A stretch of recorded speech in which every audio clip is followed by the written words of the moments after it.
Oh my God! Yep. So legit. I love Mighty Mouse. I've been singing Mighty Mouse's praises forever. You have. He's not my pound for pound number one, but he's mine. amazing. He's I been know mine he is. for the Who's past your few pound for years. pound number one? John Jones. Over Conor McGregor? Yes. See, but you can't say that. But here's what I think. When you look at John Jones, I think John Jones ultimately absolutely has the potential to be number one, but he's been too inactive. And the fight with Ovince St. Preux, although Ovince St. Preux I feel is a very good fighter, and it's a very tough fight. If you look at who has beaten Ovince St. Preux and who, how John Jones looked against him, go and off then his one fight. You're right. You can't entirely buy it. But as of late, he's been incredibly inactive. I see a little Mighty of Mouse Bangs, has been a lot not of Bangs just, technique hey, here. fuckface, I'm talking over here. Sorry. When Mighty Mouse has been active, he's been spectacular.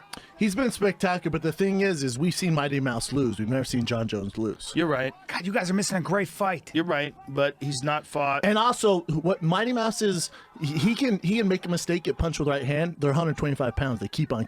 John Jones makes one mistake against Vitor. Cejudo just the fight's cracked him. over. No, he fell. Because of the you're weight right. classes, I don't have him pound for pound number one. That is a good argument, except that's for real guys right like John Lineker, who knocked guys out with one punch, and Mighty Mouse, who knocked out Benavidez with one punch. Still different than It is a little bit different. 205-pound You're monsters. right. You're Guys, right. It is a little bit different. It is a little bit different. Have you forgotten about a guy named Anderson Silva? Brian Callen coming in and fucking shutting that shit him? down. What about him? Best pound for Best pound ever? fighter. Best right ever. now. 100%. Right now, it's entirely possible to make the case of either Fedor, Anderson Silva, or Mighty Mouse. I make the case GSP? maybe Verdum. If he didn't lose his last. Yeah, not his last Verdum's one, hard too. with the Stipe You fight. can't put not Verdum again the with junior fight. Anderson Silva, who finished everybody. It's arguable that Verdum's the best heavyweight of all time. You can make I'm sorry, that that's what argument. I'm arguing, not Yeah, pound for I'm pound. sorry. Okay, Verdum, pound for pound. heavyweight, Yeah. yes. Pound You for can pound, make John, that. Mighty Mouse. Yeah. You could put Conor up there. How about Anderson? Connor's an argument. How about Connor's Anderson? an argument. Is it just me? I Is hear it you just saying me? Anderson. I'm Joe. kind of on something else. Don't you think he's the number one fighter of all time as far as like No, I think finishing John is. everybody? I think John is. With style the way he did? What are we talking about here? You know I don't know shit about He striking. beat up everybody. You know that. I don't know shit about striking. Michael Bisping but whipped I his can ass. visibly God. see When he's 40. Conor countering with his left hand. I could see that, and I don't really see it with a lot of fighters. I know I don't know shit, but is that No, you're right, Is you're he right. like an amazing counterpuncher? Amazing. 100%, Eddie. Amazing. Because I'm seeing like you're right. as soon as someone throws, he goes boom. He's like just waiting for that shit. 100%. It's Throw so something- clean. Yeah. It's so fast. It's so obvious. It's Like so he's waiting accurate. for you. As soon as you throw, he's gonna Oh, fuck this you fight's up. good. Well, what Conor has is this ability to slide back and counter with such incredible precision. He's just power. got it's He's beautiful. got bricks. Joe, don't you think Beautiful precision too. It's the technique's perfect. He plants it right on your chin. He's super accurate. He's so fast you get surprised. How do you don't get you that think his good? strength is too? Is he has some sort of skill where he can predetermine what you're gonna do? You know what I'm saying? Like we've never that's a really lot of- seen it. that's We've a never lot- really seen you a guy know, like a him. lot of understanding of striking and movement. How do you know?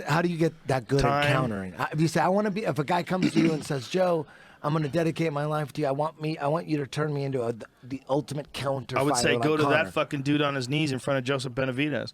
Go to Dwayne Dwayne Ludwig. Ludwig. He's Dwayne all about the counters. Dude, to Dwayne Ludwig. How about He's the fuckers pressure. get the fastest ever fucking KO in the UFC from a counter? When That he fought counter right out hand. the Canadian. Yeah, he had multiple colored hair. God, why can't I remember his name? God, I can't remember his fucking name either.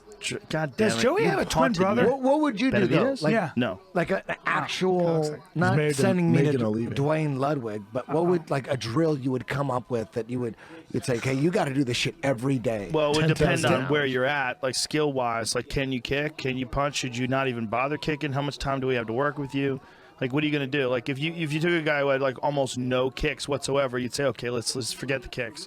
What I want you to do is just check kicks. We're going to work on punches. Can you throw elbows? I don't want you off balance throwing kicks. There's a lot of different things you would think of, but when you see Conor's counters, his counters are so precise. You only get that through that 10,000 I would say you hour have principle. 5 years Correct. to work with someone. You have 5 years They to have to be groom obsessed someone. and they have to be genetically gifted because there's certain punchers, they just did not have that kind of snap to be counter guys. Like a guy like Matt Hamill, who was a really powerful wrestler and a good puncher and a good striker ultimately later in his career.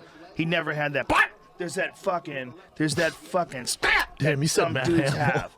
But you know what I mean? Matt Hamill's a That's tough such guy. a good example. It's a good example because he's a tough guy and a strong, powerful But he wrestler. was an explosive and didn't have that kind of accuracy that Knockout Conor power. would. There's a bunch of guys you could say that you could put in that category who were like really powerful grapplers who just weren't the most lightning-like strikers. There's a certain type of striking. Yes. There's striking where you know that the guy has good technique and you know that the guy pretty much understands where to be and where not to be and when to be defensive and when to be offensive. That's like a well-rounded striker. And then there's guys like Roy Jones Jr. There's every now and then you have these freaks. But Roy Jones Jr. was a weird one because Roy Jones Jr. abandoned all of the orthodoxy of boxing. I mean, he kept his hands low. He didn't throw jabs. He barely really. threw jabs. Yeah. He threw a leaping left hook instead, and he had ridiculous speed and power to the point where nobody could fuck with it. Dude, remember for when years he was and years and years? Remember when he was in his prime? Yeah. Fuck, he was so fucking good.